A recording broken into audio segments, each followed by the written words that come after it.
The high performance people, the kids that are on the Hall of Fame, my Hall of Fame, have 4 or 5 characteristics. I'm going to name just 2 or 3 of them. Number 1, they give up social media, unless they're selling on it. Number 2, they work at a standing desk. Everybody understand a standing desk?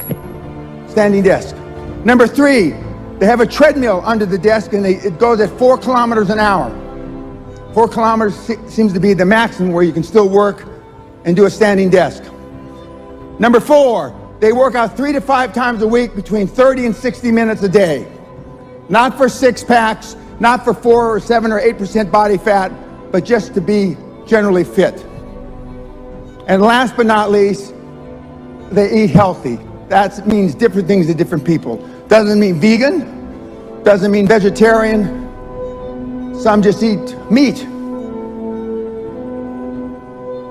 But 90% of all my high performance kids do all those things I just mentioned. And the last thing, or the 6th thing, is they make all their employees, their family, their wife, their kids, their parents, accountable. Mom, is this an important call? I'll talk to you over the weekend. Thanks, Mom. Click. Dad, are you in the hospital with a heart attack? It's not, okay, I'll call you over the weekend. Click. Our children have to call with one of my 4 assistants to make an appointment with me to get me on the phone. Guys like us, we live in the moment. I can't fix what you did wrong before you got here. If I get down in the hole with you, the hole of desperation that most of you live in, I can't help you.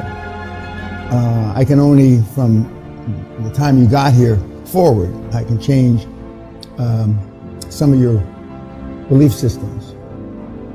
If you're 30 years old, you've been around about 250,000 hours. Well, this week can change those 250,000 hours if you immerse yourself. Now, you've heard the guys and the gals so far say they immerse themselves. They use different words. The French girl said it a little differently. But it has to be an obsession. You have to be, I already said this, you have to be like a born-again Christian. You got to be totally. And for those 2 or 3 of you that got some money, that's very hard to do because you're already happy. You're already in your comfort zone. And you've been in your comfort zone a long time. You want to make more money as long as I don't have to take any risk. That's basically it. For those of you who got a few bob. And the system will work.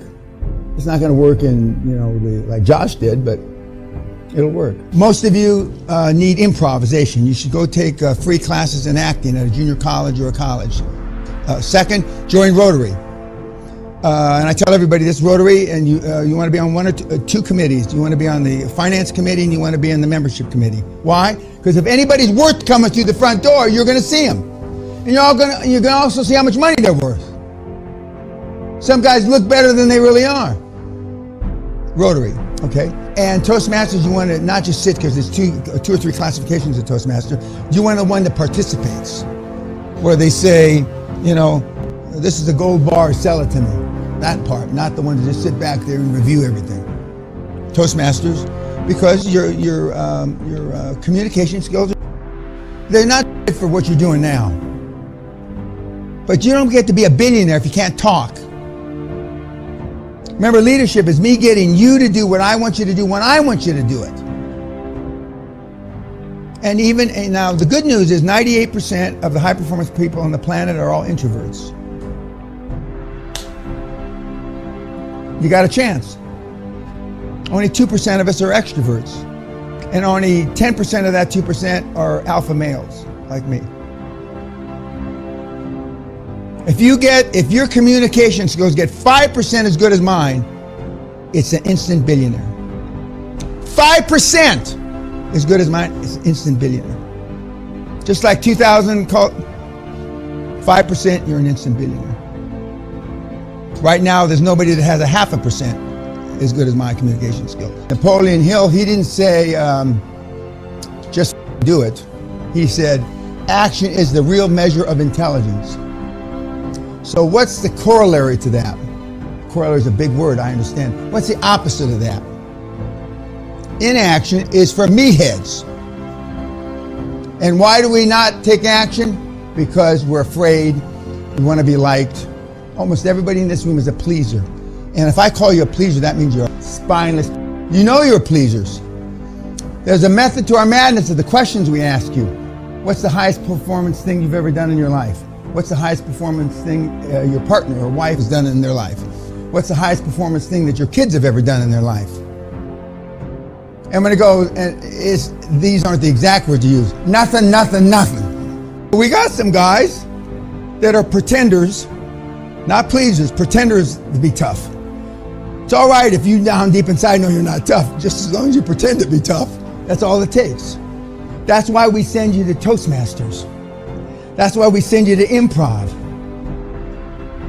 And yet 98% of the high performance people are all introverts. But I mean, Warren and Bill and these guys are ruthless is not a word. Whatever transcends ruthless is the word to describe him. And Steve, God rest his soul, was unbelievable. He said, a bunch of them said, Dan, you could have been a trillionaire. Forget the IT. You could have been a trillionaire. But you're too easy on people. If I'm too easy, what are you? I could eat this whole room alive. If I'm easy, if I'm soft, what are you? And that's what they say privately, off camera.